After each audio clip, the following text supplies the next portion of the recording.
Hello and welcome to the Iraq Football Podcast, ladies and gents. I am joined here by the superstar that is Ali Al-Hamadi. Ali, I'm honored to have you on our show yet again. Good to speak to you again, man. I'm glad to be here. Habib, I'm very excited for this chat. Well, guys, let's jump straight into this. Of course, as you know, I'm your host, Hassan and Bilal, and I'm going to jump straight into this conversation. Ali, how's your season going? I'd say from a personal point of view, maybe not as smooth as I wanted it to go. But I'm a positive person, and in football, there's a lot of ups and downs. So you got to learn to manage the downs. Obviously, I started the season off by leaving Swansea. I don't think many people do know, but like they did offer me a new contract, but I chose to leave because I wanted to go somewhere where I had a longer term future in the first team, which I didn't feel like I had at Swansea. But obviously, in turn of me leaving Swansea, then Swansea were asking for a hefty fee for me for another club to pay, which was quite hard because again it was after like coronavirus and not many clubs had money to spend, especially on a young player who hasn't had that much experience yet. So yeah, like I said to you, like in previous conversations, I went to the Forest, Nottingham Forest, and I thought I was going to sign there. That was all like wrapped up and done at one point, and then they went back to Swansea and said, we just can't afford him right now. Could you do maybe a free transfer with a sell-on fee? But Swansea were just kind of being a bit long about it. So yeah, then I ended up going to a few clubs, and the same thing kind of happened. So Derby, went to Bournemouth, and just the same type of situations happening at each club until finally, after a few months of going back and forth with them, when I went to Wycombe, the Wycombe manager actually knows the Swansea manager, so he gave him a phone call and said, look, that we really want to sign Ali, so can you please just do a deal, and we'll just do a sell-on fee, so if we sell Ali in the future, then you'll get whatever it is, 15, 20, whatever the fee was. And then I started off really well. I thought at Wycombe, training well, got into the squad a few times. And yeah, I've reached this point now recently where I haven't been in the squads. But again, I don't feel it's got nothing to do with how I've been training or what I've been doing. We've just got two really good strikers right now who are scoring and performing. So it's impossible to do anything apart from just keep doing my part. So yeah, again, I think a lot of people have been talking and saying, Ali's not playing. Why is he not playing? Well, he's not good enough, or something's happened, or nothing's happened. Like, I'm training well, I'm playing well. That's just football. I don't think a lot of people understand what goes on in football. When you've got two strikers who are way older than me, who are way more experienced than me, who are scoring goals, who are doing well, I don't have a God-given right to just play just because I'm an international. Like, they're doing better than me. One of the strikers, Sam Vokes, has played Premier League football for however many years. So yeah, it's all about learning for me, and it's about people being patient. So like, at the end of the day, I'm still 19. Again, I'm ambitious, so I do want to play now. I do want to get into that team now. But at the same time, I know I have to have a level of patience to where I know it's going to happen eventually. It's just I need to make sure I'm ready for that opportunity. Whenever that comes, I'll be ready. Yeah, I've been receiving tons of messages and just silly things from people that don't really understand football. And to be fair, a lot of people don't, but they still watch it and whatever. Don't want to comment too much on that. But people saying things like, this has exposed Ali Al-Hamadi. It's shown that his level's not good enough. He should have stayed at Swansea. You've been at this new club for a couple of months. You've barely had a chance to prove yourself in the first team. I think it's ridiculous for fans to already be writing off this move when we haven't even seen a glimpse of you with the first team yet. And we've seen some signs here and there, but I think there's so much better things to come. Now, one thing I also want to add on to the points that you've mentioned in terms of the strikers being experienced, older than you, played at a much higher level than you throughout their career so far. This is a club that is looking to win League One, Yeah. This is a club that fans need to appreciate are in a position where they cannot afford to take any losses. They cannot afford to gamble too much, etc. So of course the manager is going to play it safe, but there will be a time where Ali will get his opportunity. The fans need to be patient. This is not a reflection on Ali's quality. No, I promise you, and I know Ali very well on a personal level, one of the most hardworking individuals I know, very clued on for a 19-year-old, works hard all the time, and I have no doubt that inshallah you'll get your opportunity. But I think it's very important. Don't gas me up too much, man. No, do you know what, bro? Credit where it's due. Credit where it's due. Because I've never actually gone on a podcast and said this about any player. But I found it very frustrating because I know for your sake, I'm not going to sit there and reply to these guys telling them no, be quiet, etc., etc. I've been waiting to do this podcast because I want to answer these guys one by one and tell them you don't know what you're talking about. I promise you, Ali's going to prove all of you wrong, inshallah. And I have no doubt he's going to have a very successful career. But you're going to have to wait and see. You know, football's like that. Football's like that. Yeah, like you said, you don't. I think fans, you know, it's not their fault, but they don't understand a lot of what goes on behind the scenes.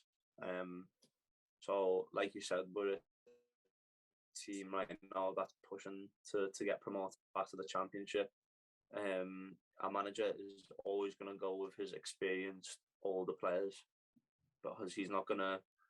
At the end of the day, it wouldn't make sense for him to throw me in the deep end anyway. Because say I do play and have a few bad performances, confidence goes down, then you're out the team for even longer. Then so it's about, you know, the managers. That's why they're the manager, because they know when to put you in. They know when it's the right time. They know when the opportunity is there for you to go in and do something. So yeah, like you said, like I don't. Again, it hurts sometimes to see some people's comments and see some people's like viewpoints on it, and find it so easy to write someone off who graphs every single day like there's no tomorrow. Again, being at a team that's pushing for promotion to the Championship, and you know, even if it was just a League One team, you know, the players I'm playing with have played Premier League, Championship the whole lives. Like I'm playing with players who have played at the top level. They've played with top players against top players.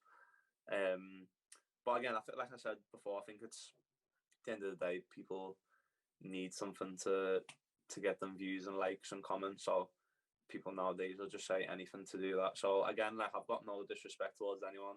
They get paid to do their job and speak on what they think is right, so they can do that. But you know, that doesn't always mean it's right. The Premier League and the Championship are probably two of the best, most competitive leagues in the whole world. Premiership for sure, but even the Championship. I think people don't really appreciate how high quality the Championship is.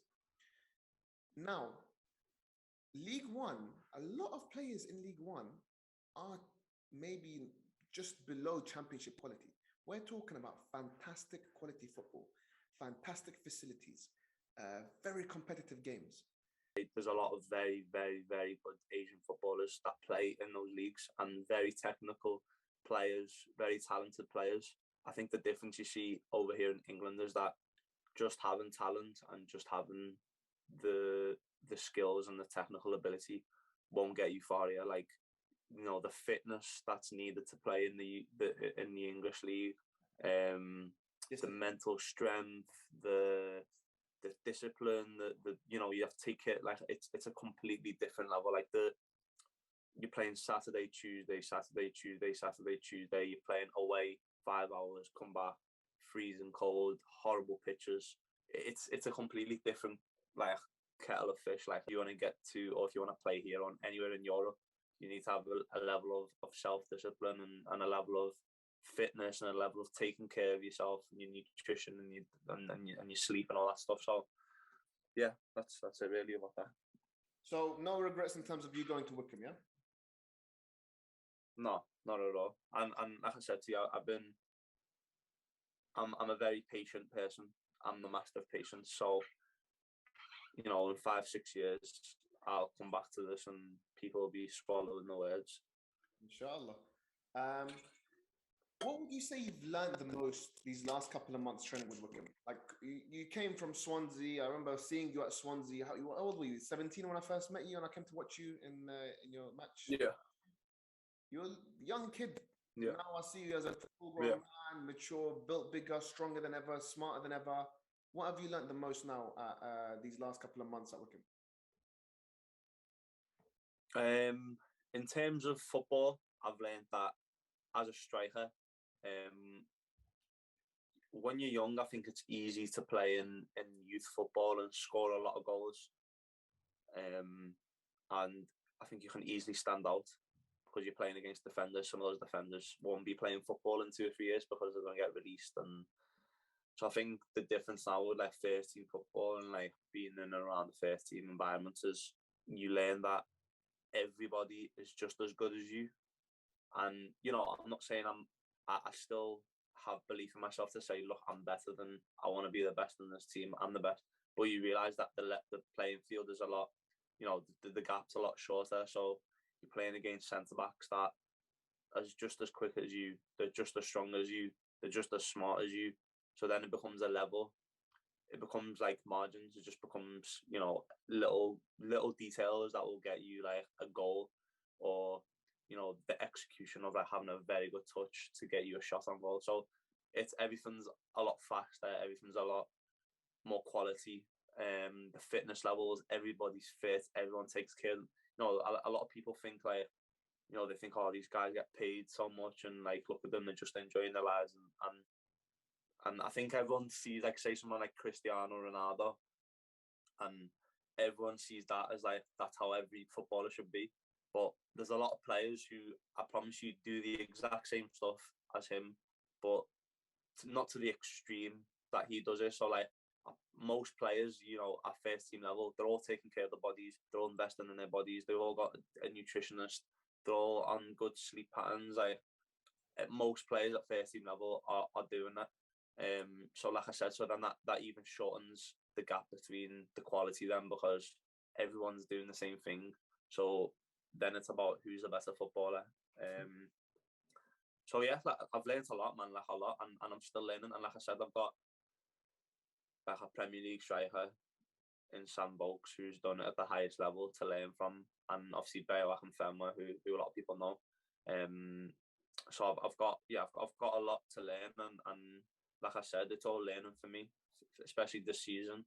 Hopefully next season it'll be a bit like my breakthrough season or whatever. But I've got no like, I'm not worried or stressed or anything. I know it'll come eventually. I just gotta wait for that opportunity. What's your relationship like with Akinfenwa and Sandbox? Yeah, really good.